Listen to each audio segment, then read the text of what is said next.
lot of this isn't going to make sense to you, and I'm sorry about that. I'm just going to start at the beginning, with the house.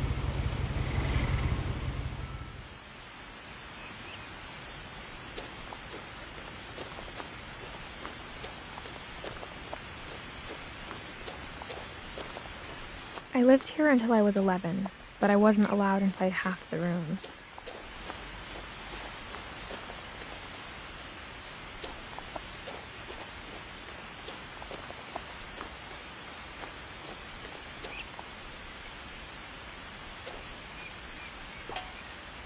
Inside the mailbox were bills from 7 years ago, marked urgent, open immediately.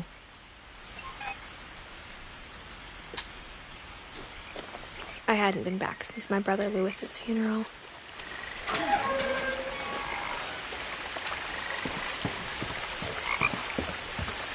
In her will, my mother left me a key, but didn't tell me what it unlocked. Maybe she thought I'd know, or she thought that the mystery would be enough to bring me back.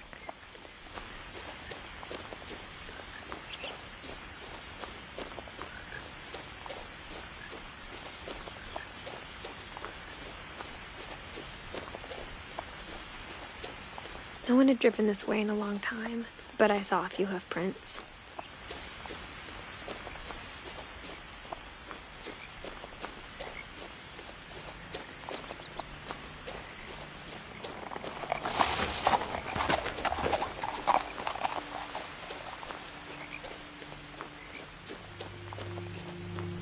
The truth is, even after I inherited the house, I never thought I'd come back to it.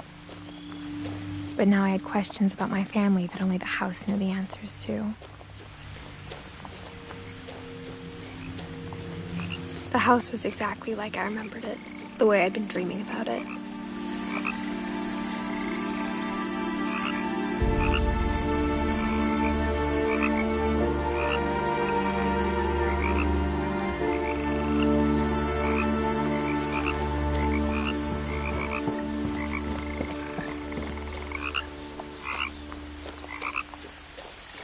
As a child, the house made me uncomfortable in a way I couldn't put into words. Now, as a 17-year-old, I knew exactly what those words were. I was afraid of the house.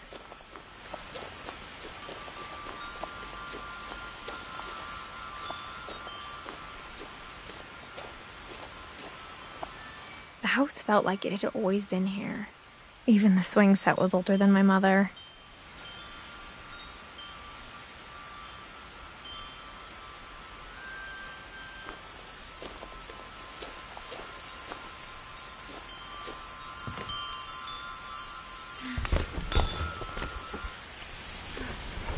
Crawling through the doggy door used to be a lot easier when I was 11.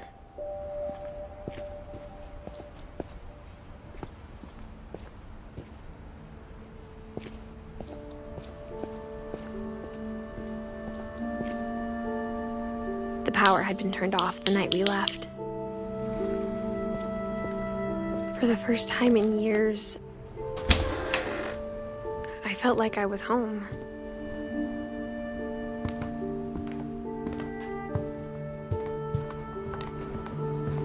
Nothing in the house looked abnormal. There was just too much of it, like a smile with too many teeth.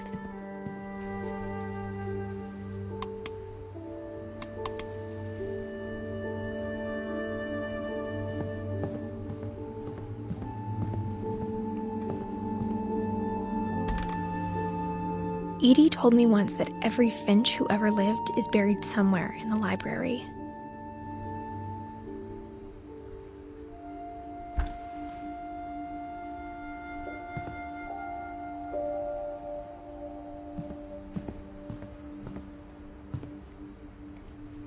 After Milton disappeared, Mom sealed up all the bedrooms. Then Edie retaliated and drilled peepholes.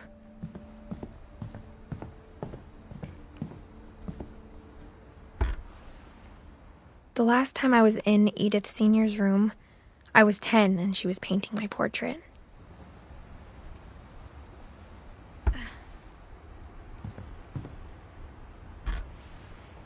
My Grandpa Sam spent 7 years sharing a room with his dead brother, Calvin.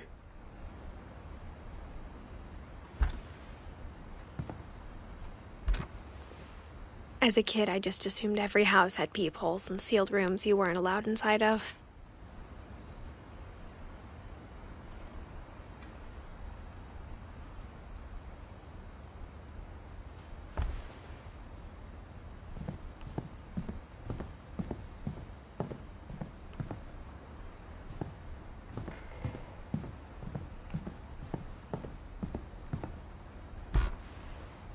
Barbara was a child star for 2 years, until America grew out of it.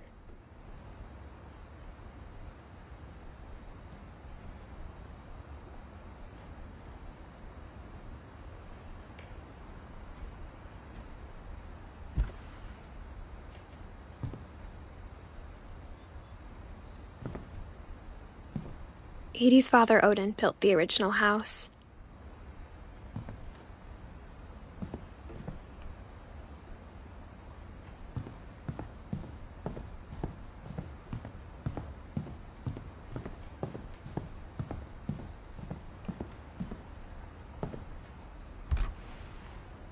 Molly always seemed like a girl I could imagine being friends with, if she hadn't died in 1947.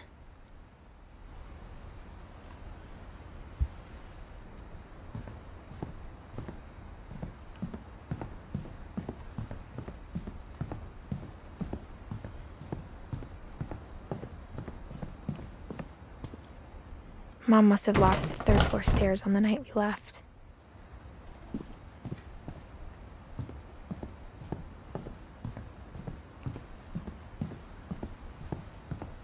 I spent a lot of time playing in Great Uncle Walter's room.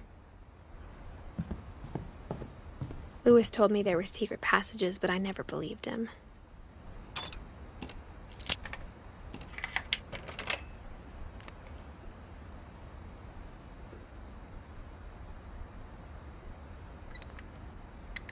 Turns out, my mom was really good at keeping secrets.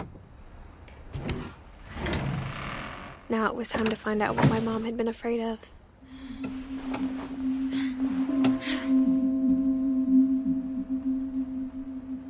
Reading this, maybe it sounds like I had a plan, but I had no idea what was behind that door.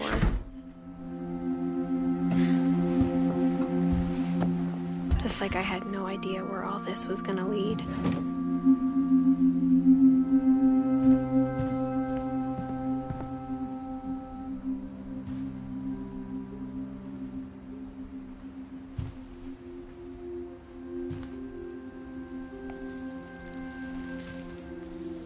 December 13th, 1947. Dear Diary, I'll be gone soon, but I wanted to tell somebody about what's gonna happen. It started when Mom sent me to bed without dinner. I woke up and I was starving, so I looked around for something to eat. The gerbil food was dry, but I didn't mind it.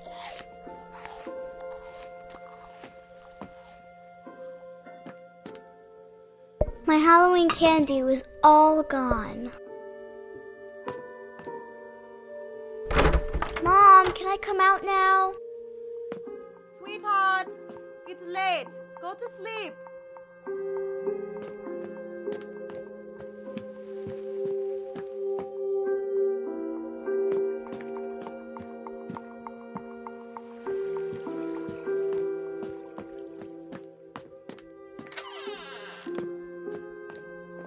I kept eating and eating.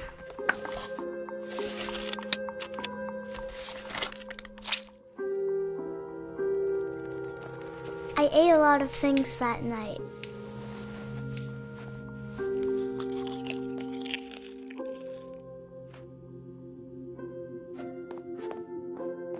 Then I heard chirping outside my window. It was a barn swallow going back to her nest. I reached out for her. And suddenly, I was a cat.